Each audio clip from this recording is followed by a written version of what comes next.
The boy strained with all his might, yet he couldn't even lift a 20-kilogram barbell. Hearing his father's approaching footsteps, he hurriedly slapped another 100 kilograms onto the bar. When his father pushed the door open, he pretended he had just finished an intense workout. His father was thrilled, because in this household, everyone possessed superpowers. His father could shatter a giant robot with a single punch, and his mother could take flight at any moment. Unfortunately, this boy didn't have a single superpower to his name. To make matters worse, he attended a school for superheroes where every single student had a unique ability. One touch from a certain student could freeze anything solid, while another could stretch his body like rubber. Even the chubby kid could run as fast as lightning. Soon, everyone gathered in the main hall for the placement test. The first student strode forward and, with a ferocious roar, transformed into a stone giant. He effortlessly caught a 10-ton car, landing him a spot in the hero class without a doubt. Next, another boy stepped up, turned into a puddle of muddy water, and was assigned to the novice class. One after another, the students displayed their powers, and soon, it was the boy's turn. The entire hall fell dead silent. He quietly confessed to the coach that he had no powers at all. Thinking he was joking, the coach asked if he simply didn't know what his power was yet. The next second, a 10-ton car plummeted from the sky, and luckily, the boy ducked just in time. Assuming the boy had inherited his mother's invisibility,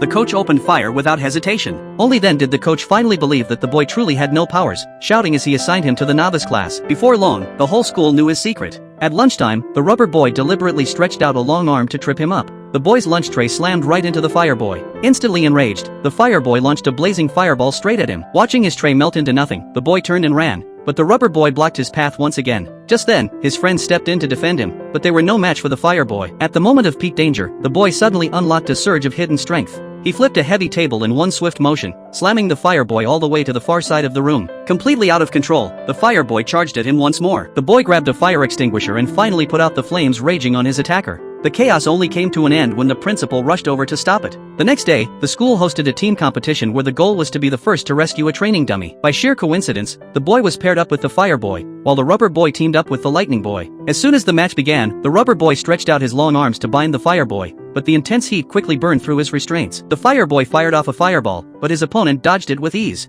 Immediately after, the lightning boy charged forward at dizzying speed, spinning the boy until he was thoroughly dazed and even draining the oxygen around the fire boy. Seeing the fire boy on the verge of suffocating and passing out, the boy grabbed the lightning boy and hurled both him and the rubber boy clear out of the arena. In the end, the boy shoved the fire boy aside and successfully rescued the dummy at the very last second. Together, the two won the match. Even so, the boy and the fire boy still didn't end up as friends.